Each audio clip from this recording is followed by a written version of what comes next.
Assalamualaikum warahmatullahi wabarakatuh. Kali ini kita akan mencoba membahas suatu materi yang terkait dengan akuntansi ya. Tapi di materi kali ini saya tidak mencoba untuk melakukan praktek materi atau membuat jawaban yang menggunakan kertas seperti biasanya. Karena itu biasanya saya gunakan kalau kita mencoba untuk mengerjakan sesuatu atau melakukan suatu praktek. Tapi kali ini saya ingin mencoba menjelaskan teman-teman dari awal yang saya dapatkan dari sebuah buku akuntansi. Sebenarnya saya telah menghimpun beberapa buku tentang akuntansi, baik itu tentang akuntansi keuangan, akuntansi biaya, akuntansi perpajakan, akuntansi auditing, dan lain sebagainya. Itu saya sudah kumpulkan dan saya coba rangkum beberapa materi yang kira-kira itu mirip-mirip atau memang menjadi suatu hal yang penting di dalam akuntansi.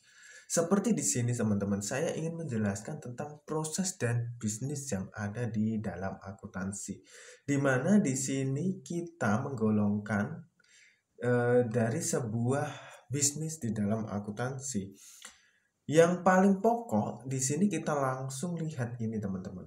Ada huruf A, di mana di sini ada sebuah bisnis yang menggunakan bisnis jasa.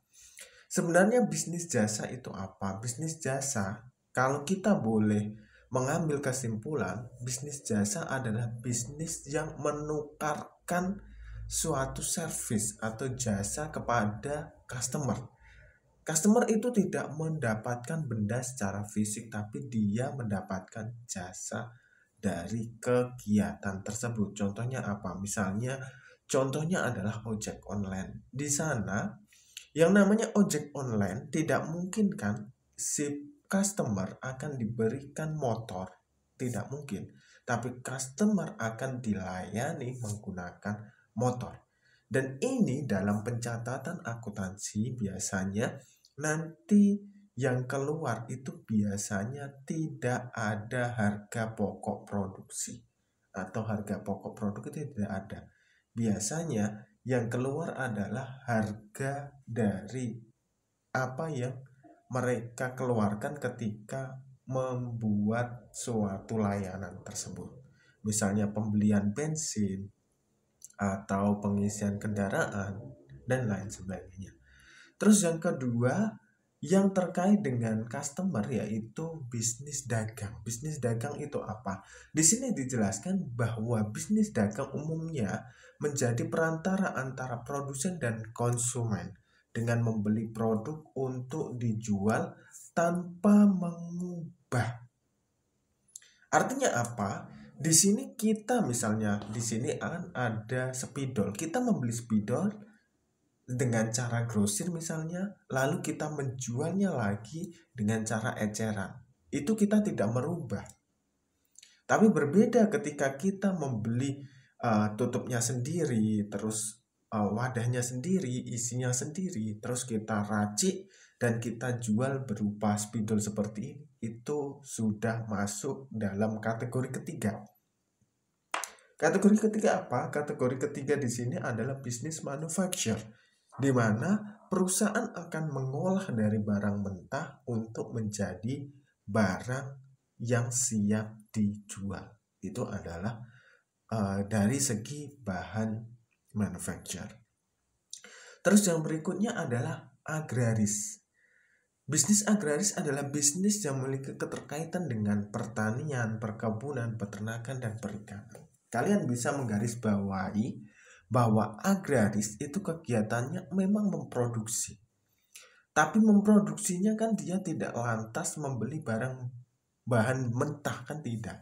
Tapi dia menanam, melakukan investasi di tanaman tersebut, terus nanti dia membeli pupuk sebagai perawatan, dan hasilnya atau hasil panennya itu akan dijual menjadi barang produk mereka. Contohnya adalah perkebunan karet. Ketika mereka melakukan penanaman, itu adalah investasi awal. Misalnya dia mengeluarkan dana sebesar 100 juta misalnya. Dan 100 juta selama 4 tahun dia akan puasa. Tapi di dalam jangka waktu 4 tahun ini dia harus mengeluarkan biaya yang terkait dengan investasi tersebut. Contohnya apa? Contohnya adalah pemupukan, pembayaran tenaga kerja untuk melakukan pemupukan, perawatan, dan lain sebagainya. Nanti di tahun setelah 4 tahun, misalnya tahun kelima, dia baru bisa memanen dan hasil panenan itu baru dijual. Nah, ini baru dikalkulasi investasi yang dilakukan selama 4 tahun itu menutup atau tidak. Kalau 4 tahun ini dianggarkan, katakanlah di 1 tahunnya itu di cover dengan 1 tahun ketika panen tersebut, maka itu bisa dikatakan untung. Tapi kalau 1 tahunnya itu tidak bisa di cover, lalu berapa tahun harus bisa mengcover sampai tanaman ini berhenti berproduksi. Misalnya karet itu usia tanamnya itu sampai 25 tahun, sudah dikurangi 4 tahun, berarti kan tinggal 21 tahun. Dan 21 tahun ini masa tinggi-tingginya panen itu berada di usia berapa? Itu ada kalkulasinya tersendiri bagi perusahaan agribisnis. Terus yang berikutnya adalah perusahaan ekstraktif. Ini hampir sama dengan perusahaan agribisnis. Hanya saja perusahaan ekstraktif ini dia langsung mengambil. Artinya apa? Ketika melakukan suatu penambangan, itu kan di situ telah diteliti. Dan penelitian ini adalah investasi untuk meneliti kandungan mineral yang ada di dalamnya. Setelah diteliti, kira-kira jika melakukan investasi sekian dirasa masih mendapatkan untung, maka itu dilakukan penambangan. Maka ini masuk dalam kegiatan penambangan atau industri tambang atau industri ekstraktif. Maka dari itu pencatatannya nanti ada kaitannya dengan investasi, dengan biaya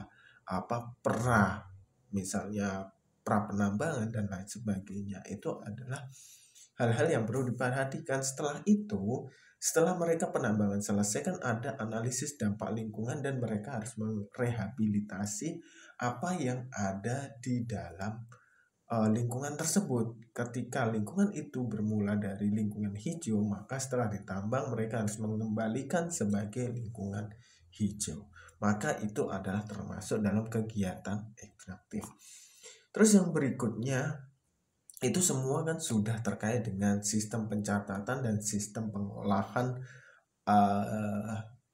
produksi atau hasil sebuah produk di dalam sistem perusahaan ya teman-teman. Nah, di sini ada yang namanya jenis perusahaan. Perusahaan yang sering kita lihat kan ada yang perusahaan kecil dan perusahaan besar. Ada yang perusahaan perorangan dan ada yang perusahaan berbasis grup. Itu sebenarnya kalau kita merujuk kepada soal perizinan, di sini kita bisa melihat kepemilikan itu ada perorangan. Perorangan itu contohnya apa? Contohnya adalah CV. Itu adalah perusahaan perorangan. Terus ada persekutuan. Persekutuan yang biasanya dimiliki oleh 2 orang atau lebih. Dalam mengelola usaha, terdapat sekutu aktif yang bertanggung jawab penuh dalam mengelola usaha, sekutu pasif yang mempunyai tanggung jawab. Ini saya belum pernah mengetahui, tapi mungkin kita bisa menganggap ini adalah join atau gabungan dari beberapa orang dan diizinkan. Mungkin seperti itu. Terus ada firma juga.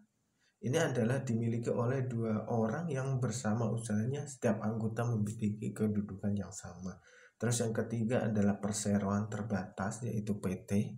Ini yang sering kita dengarkan. Terus yang berikutnya adalah koperasi.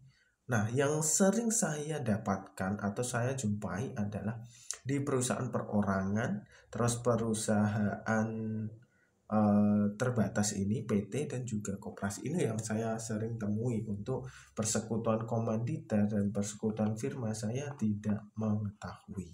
Seperti itu teman-teman. Semoga sedikit penjelasan ini bermanfaat dan sampai jumpa di video selanjutnya. Wassalamualaikum warahmatullahi wabarakatuh.